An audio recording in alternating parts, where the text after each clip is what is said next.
Hello, Eunice です。Welcome back to game deving with Iris. I want to structure this vlog about the struggle between in-the-moment spontaneity and meticulous attention to detail. 勢いとこだわりのバランスって難しいですよね。But その前に we have a couple of life and game updates. Our number one update is that we signed a Passing in the Night with a publisher, PlaySim.We showed a new trailer at their 15th anniversary online showcase last month in May. PlaySim is one of Japan's largest and oldest indie game publishers, and it's such a relief and a pleasure so far to be able to work with an experienced publisher as people with no experience releasing a game. So thank you so much to PlaySim. That was already last May. Our first vlog feels like eons ago.When we first showed our game at Tokyo Indie Game Summit March of last year, we knew nobody in indie games and nobody knew us. And now, although we don't have anything playable available yet, and our game isn't exactly well known or anything, we've connected with so many cool people in games, especially in the Japanese community. And we're on our second book of business cards, learned and are learning so much, and it's been insane. We feel very lucky.Okay, so spontaneity versus attention to detail, improvisation versus choreography, starting versus stopping, ikioi versus kodawars, a game that's bad because of lack of polish versus a game that's never completed because of feature creep. Let me explore this dynamic from a game design, game development, and just like life from life POV.So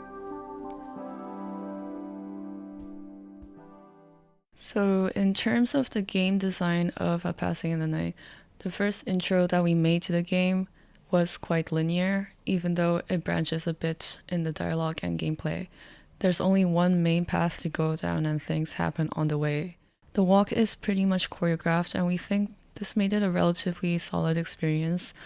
On the other hand, what we're trying to do now with the actual main game is honestly something very difficult.But making a small open world map that takes place in the night when there aren't many people out and about, that has a clear time limit, is maybe feasible. What's more, okay.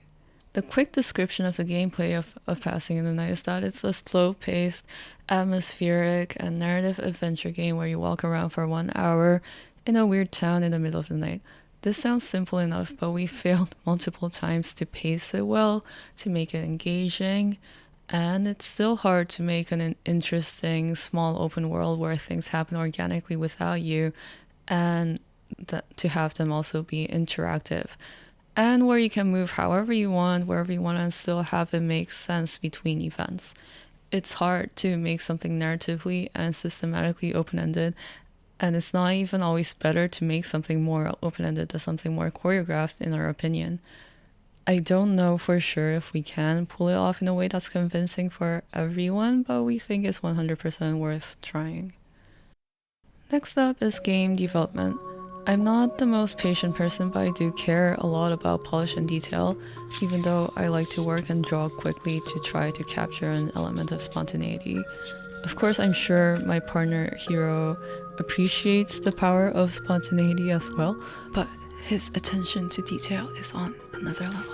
His meticulousness is what brought the look and feel of this game to this point, but it's also often a source of mild exasperation on my part when we have a deadline and a lot of main features left to implement, but he is busy customizing the trees so they are more true to life, or perfecting the reverb of the spaces in the game so that the footsteps echo better. But these are great, beautiful, important details, and as we always say, time is the biggest pressure in the development of this game, and we would put everything we wanted if we had all the time in the world. The thing is, we want to release this year.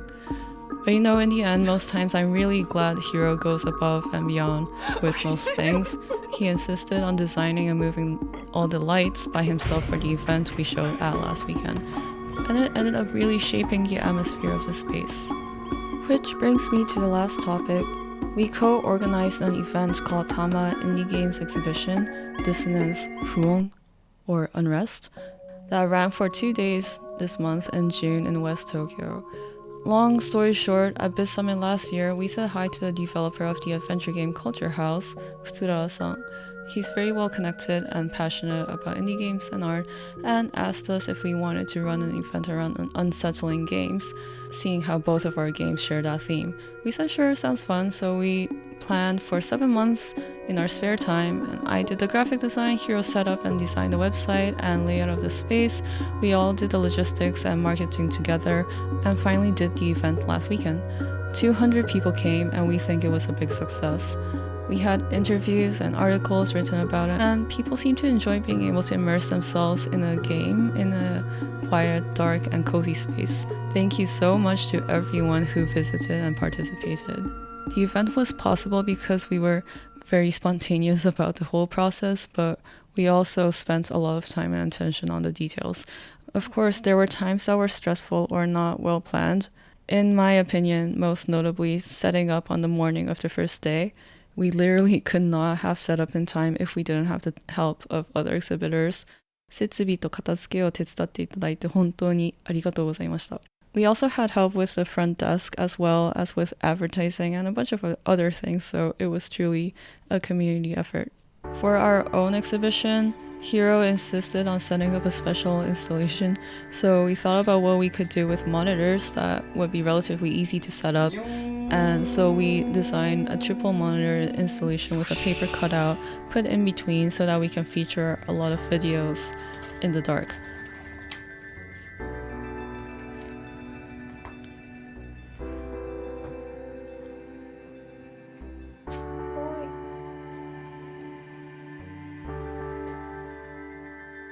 The videos are a mixture of real-life 10-minute recordings taken at night of landscapes that influence our environment design, as well as in-game landscapes, so as to blur the boundaries between reality and constructed reality, echoing the dreamlike and psychological themes of our game.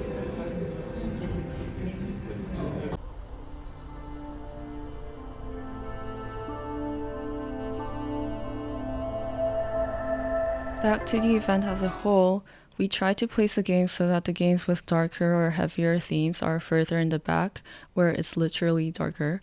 The games we invited include games from a wide range of scopes, from commercial and our house and everything in between. Meet Me at Shinjuku Station, a wonderfully written 3-minute game made in Mitzi about being lost in the labyrinth of Shinjuku Station in Tokyo as a foreigner, and searching for a sense of belonging is one of the smaller games that we invited. Fun fact is that the pixel art is inspired by different stations in Tokyo. Another game is called Solastalgia, which is a visual poem about the sense of displacement and the existential distress that comes from this. Both these games actually deal a bit with the theme of discomfort around the idea of home or belonging, which was very appropriate for the theme of the event. They also both debuted their Japanese versions with us. The creators of Solastalgia did a lovely poetry reading / play performance at the end of the first day of Dissonance, and one of the devs told me they're really interested in games as performance, which I also find very cool. Here's a quick rundown of all the other titles, as this is getting a bit long, but I really want to introduce all of them. Children's Garden showed their game inside a special foam sculpture. The game is very ethereal and a little disturbing with Buddhist themes. Work-Life Balance is a dystopian adventure game made with RPG Maker, inspired by the corporate burnout experienced by its solo dev creator. For The Fish in the Bottle is a short point and click, also made by a solo dev, featuring fairy tale-like hand-drawn art.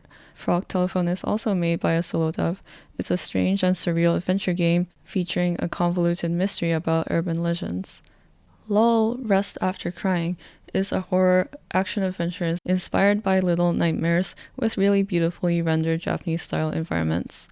Haunted Streamer is a horror comedy about a tactless and gullible live streamer who ventures into haunted spots.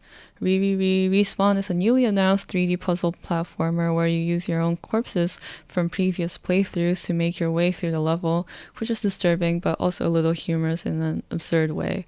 Exorcist's Oldest Tongue is a cool, gameplay-heavy game where you have different tools to guess the name of the demon to exorcise them. Geikotsu, which means whale bone, is a super short pilot that's only available in Japanese, but its sci-fi-ish story was quite haunting and intriguing, and the retro pixel art is very eye-catching. Key Person is a beautifully illustrated psychological horror adventure game featuring heavy themes like depression and detachment from reality, which our game shares actually, so I can relate a bit. Reality Control Fragments is a series of short games loosely following the same storyline. The latest installment is about a woman who is trying to remember a song using her last remaining heartbeats, which is quite poetic and a little scary. Finally, CultureHouse, made by our co-organizer futurala, is an adventure game that's hard to describe, but from what I can discern, it's about spending the days leading up to the apocalypse doing mysterious scientific experiments in an isolated minimalist modernist building. On one of the days, we had a discussion panel where some of the participants talked about the idea of Unrest as something that's one step behind horror, something that's a bit elusive, amorphous, genre-bending, and hard to immediately describe, and also a bit about the intersection between games and art. I hope that helped give a sense of what the event was like and what it's been like for us to interact with the community here in Tokyo. You can check out all the featured games on the website for Dissonance in the description. In other news, our plant friend Caleb is doing well, turning over a new leaf, so to say. We never know what he has up his sleeve. Okay, back to deving. Bye!